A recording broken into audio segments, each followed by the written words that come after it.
3, 2. Right, Dublin in the 1950s was a very hard place to be.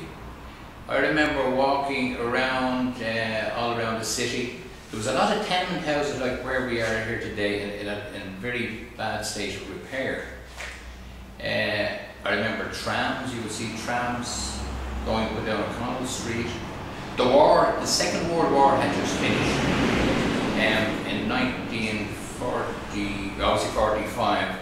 As a child of about 6 years of age, I remember getting ration books for the food. The food would still be rationed in the shops.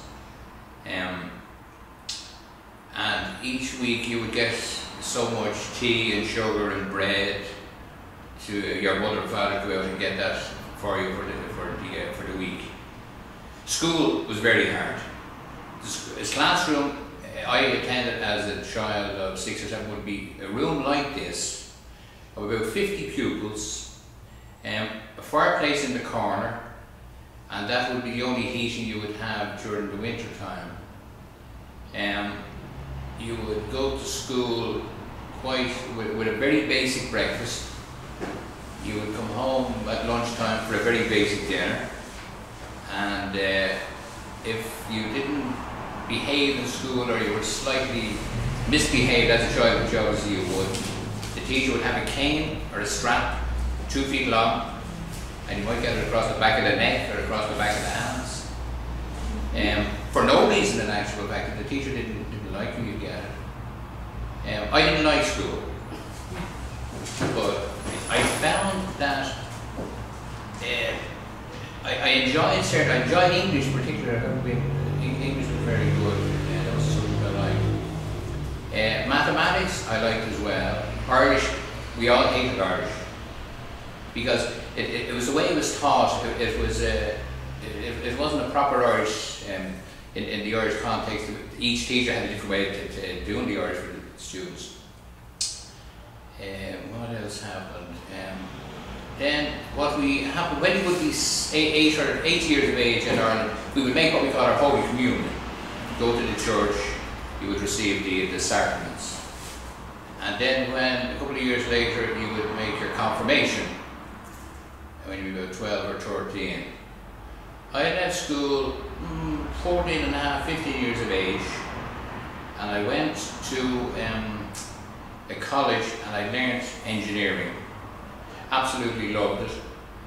Then I went to a big engineering company out in Holt. Spent 5 years as an apprentice in this company. Became an engineer, and went then into another company which I've spent the last 35 years in Cadbury's in Coolock, the big chocolate manufacturing company.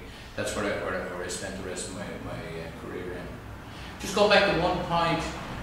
When I was in secondary school, to tell you what something was, we used to have what we call gym classes, physical education, and there was a physical education teacher there who didn't like me, I don't know why. So from one particular day, he had the pupils in the school, in the room, 12 of them, get around in a circle, and I had to stand in the middle of the circle. And he handed each one of them pupils a rope. And he said to the guys, you go over and beat him with that rope. This is a true story. Beat him with that rope. And if you don't beat him with that rope, I'll beat you with the rope. So these were friends of mine, who were classmates. So they came over and they whacked me with the rope, the whole 12 and 14. And I went home that day. The bruises was unreal on my back. And I never mentioned it at home. I didn't mention my mother or father. And it took about a month. I remember having to avoid having, you'd be having a bath at the weekend or washing, and you'd have to avoid, your mother might see the marks, but it took about a month for them marks to disappear. But that was the times that we were in then. And I don't resent what happened. I found it made me a stronger person. But obviously a person maybe with a slightly weaker personality, it wouldn't help.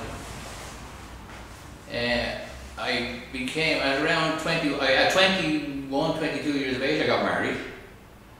We had our first child when we were 23 years of age. And we had a second child when I think it was 33 years of age. So now at this stage I have, my son is 28 and my daughter is 38. I have 3 grandchildren, and I enjoy now having the free time to give to them. Done a lot of travelling. I've been to China, I've been to Alaska, I've been north side, south side, across America, the Caribbean. We've down to Cyprus, all that Mediterranean area. My wife likes travelling as well. This year, for our 40th wedding anniversary, we travelled Dublin, New York. We had 9 days in New York, and we cruised out of New York down to the Caribbean and back to New York, and had another 2 days in New York. Super. So next year we hope to fly Dublin to Barcelona and cruise out of Barcelona into Greece, Cyprus, Turkey and Egypt. I think we want to see Egypt. Then you cruise back into Barcelona and you fly back to Ireland. Another particular point I've just enjoyed over the last year, that the people, it's only an Irish thing really, but the tribunal of inquiries into politicians.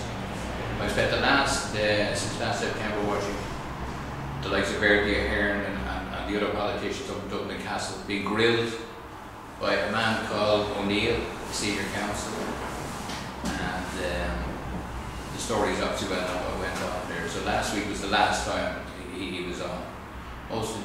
Most enjoyable, free entertainment I ever had. So I think we'll leave it at that now for the moment. Cut. Action.